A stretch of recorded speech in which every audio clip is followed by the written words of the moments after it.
Hey everyone, Golden Ninja 3000 here again, and today I have another minifigure collection slash comparison video for you guys.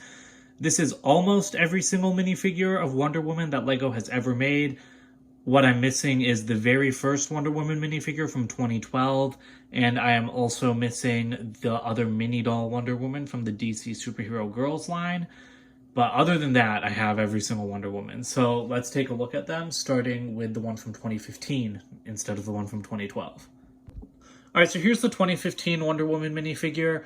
She was pretty much the same as the 2012 one in the torso print, except instead of gold, she had silver printing. The legs are different because she's wearing pants instead of her classic skirt.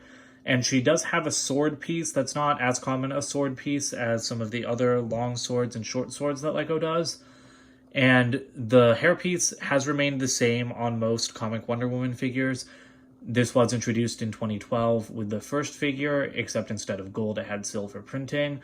So yeah, Wonder Woman's traditionally red, blue, gold, and white, red, white, and blue for America, and then gold as the accents. But she did move to silver accents in recent comics, I believe. I'm not a huge comics expert, so don't quote me on that. And if you remove her hairpiece, she has back printing and an alternate expression. This expression isn't bad. It is the expression used on the 2012 figure, but it also was a little bit overused in my opinion. It was used on Maria Hill in the Helicarrier set, as well as Talia al Ghul. And before I forget, this minifigure was included in the 2015 Gorilla Grodd Goes Bananas set, which was also the first set to include her invisible jet, which was really awesome. But let's move on. I'm going to just cover the rest of the comic book figures, and then I'm going to go into the mini doll and the DCEU minifigures. Alright, so this minifigure came in a 2017 book.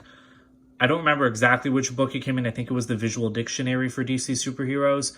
You can see she is holding the Lasso of Truth, which I'm just going to remove since it kind of covers up the printing. But she was detailed as most book exclusive figures are. She has full leg printing, new torso, but it's still reminiscent of the old torso. And this was based off of the Convergence series, I believe, in the comics. Again, not really sure what the significance of that event was. It's just what I believe the figure is based off of. And she did have a new face print, which was nice. So it is double-sided. There's an angrier face, and then there's a smiling face there. And I think what I really like about this face, that I think I've seen some other people say, is this looks a lot like Linda Carter, which was really nice because, Linda Carter was famously the Wonder Woman for the 1970s TV show. And she's definitely, one of the most iconic actresses to play Wonder Woman, since Wonder Woman did not get a lot of live-action exposure. So to have a face that looks very similar to hers is really nice. Alright, this Wonder Woman is from the 2018 Lex Luthor Mech Takedown set. That also included the first ever Cheetah minifigure. I took a look at all of the Cheetah minifigures in my Cheetah comparison video. She's also holding the Lasso of Truth, which I will remove again. And I think this is my least favorite Wonder Woman minifigure because she is just a hodgepodge of existing pieces. This is the torso, I believe, from the first Wonder Woman minifigure with the gold detailing. The legs are from the 2017 DCEU Wonder Woman. Not exactly, actually. That's kind of odd. I'm just going to bring her in for 1 second. But you can see that the leg print is almost exactly the same. It's just without the extra gold detailing that they gave her and without the bottom W on her belt. So I don't know. I find that really odd because it's almost exactly the same. It's even missing that black line on the side, but it's almost exactly the same printing. It's just with some extra detailing removed. So yeah, I don't like that. I don't think it really fits. That Greek pleated skirt look I don't think fits with this torso. And the face is the Linda Carter looking face from the book minifigure, which was nice to have that more widely available. So if you spin that around, you can see there is the other face.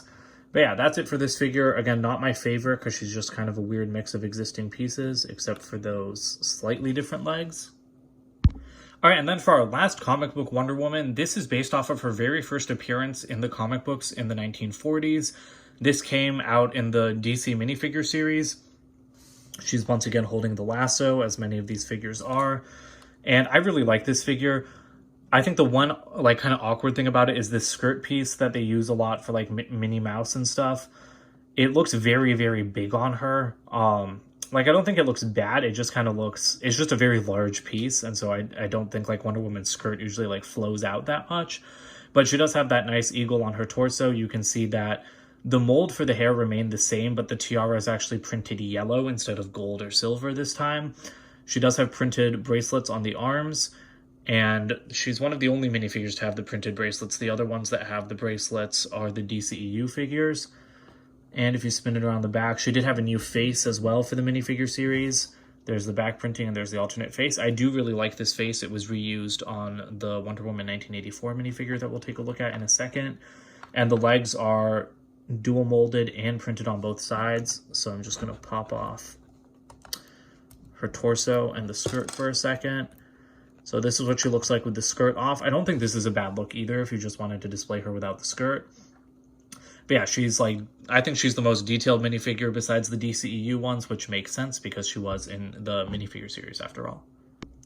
All right, so before we move on to the DCEU minifigures, this is the Wonder Woman from the Eclipso's Dark Palace set. This was for DC Superhero Girls, so it's obviously a mini doll and not actually a minifigure. But I have to say, I do really like this figure. She also has printed bracelets, and I just really like the detailing on her because it's more of that armored look. So Wonder Woman has, you know, the armored look and then, you know, like the skirt look. And I do really like this armored outfit. She did have a new mold for the hair, which was nice as well, with a printed yellow tiara.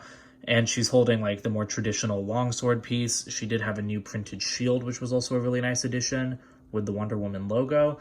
And obviously because it's a mini doll, there's no alternate face. And never mind, I just popped off that. But yeah, there's no alternate face because mini doll faces, you know, are kind of like more 3D with actual noses and stuff. But yeah, just thought I'd throw her in here because she is another Wonder Woman figure. And now let's move on to the DCEU ones. All right, so here's the first DCEU Wonder Woman minifigure. This figure came in the 2016 Heroes of Justice Sky High Battle set for Batman vs. Superman. You can see she does have printed bracelets, which are really nice. You know, they're very finely detailed, which I really appreciate. She is using the shorter Roman-style sword instead of, like, you know, the longer or more medium-sized swords that other Wonder Woman figures had. But I think that looks awesome. And then she did have an exclusive printed shield that did not come in any other set because she had a different shield in the 1900s for her first movie. So that's a really nice piece as well. And I'll just take that off so that you can kind of see more of her printing. This was, like, insanely detailed for just a normal minifigure in, like, a $60 set. You know, you have like the torso detailing. The legs, though, they really went all out on the legs they printed on the side. You can see they're not dual molded because 2016, like, dual molding started in 2014 with the Simpsons line, but it wasn't super widespread even in 2016. And I'm surprised they didn't try dual molding these legs actually, but no, they're just printed on dark red legs. And that's just like an insane amount of detail for just printing.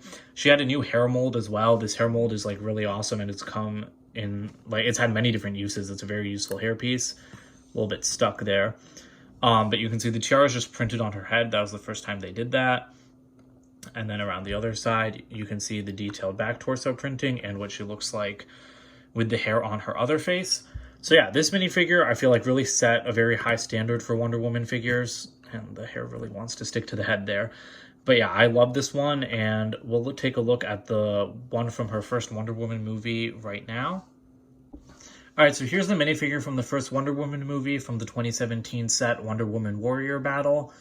Right off the bat, you can see she does have a different shield, has a sun in the center, and printed detailing around the edges, which I really love.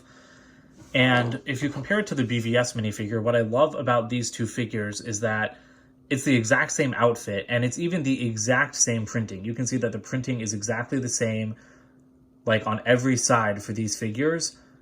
But what they've done is they've just printed it in lighter colors for the Wonder Woman movie figure and darker colors for BVS to show that the outfit's been weathered by age over the last 100 years. And I love that detailing. I think it looks really awesome. The one weak part that I think is that you can see that Diana's chest printing, like the skin printing, is a little bit pinkish, where you don't really have that issue on the one from BVS. But I do really love the brighter colors. It's the same head and hair combo, so she still has the angry face and the same back printing as the other one. But yeah, I really love these figures. They're insanely detailed, and I really, really, really like how LEGO just did the exact same printing on different colored pieces to get a different look.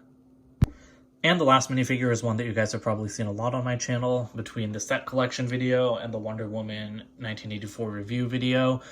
This is the Golden Eagle armor Wonder Woman from the 2020 set Wonder Woman vs. Cheetah for the Wonder Woman 1984 movie. She has a brand new hair and helmet mold, which looks awesome. She's using those Pharaoh's Quest wings in pearl gold, although the helmet is painted like metallic gold. But I'm not going to say much about this figure since I've already looked at it in a couple different videos. But, you know, she does have new torso and leg printing. I do love how detailed she is. I think that this looks really awesome, and it's a really unique look based on the other Wonder Woman figures. You know, there's no red or blue anywhere on this one, and she is using the same face as that CMF series figure. But yeah, that's it for this one, and now let's go to the wrap-up and end this video. Alright, so that's pretty much it for this video, guys. I just wanted to take a quick look at all of the different Wonder Woman figures that LEGO has made. Because while, I mean, most of them follow the same basic principle, there are some really cool outliers, you know, like the first appearance Wonder Woman, the DCEU figures, and of course the Wonder Woman 1984 one. But yeah, so I think my favorite minifigure, I definitely like the DCEU ones better than the comic ones because I really just like Wonder Woman in the DCEU. I really like how detailed her minifigures are. And I absolutely love the Golden Eagle armor. I think that one is definitely the most unique out of the bunch, and I'm really glad that they went to the effort of making a new mold for it. But yeah, so that's it for today. Please comment, like, and subscribe. And this is the end of my Wonder Woman videos for now, and I'll see you guys later. Bye.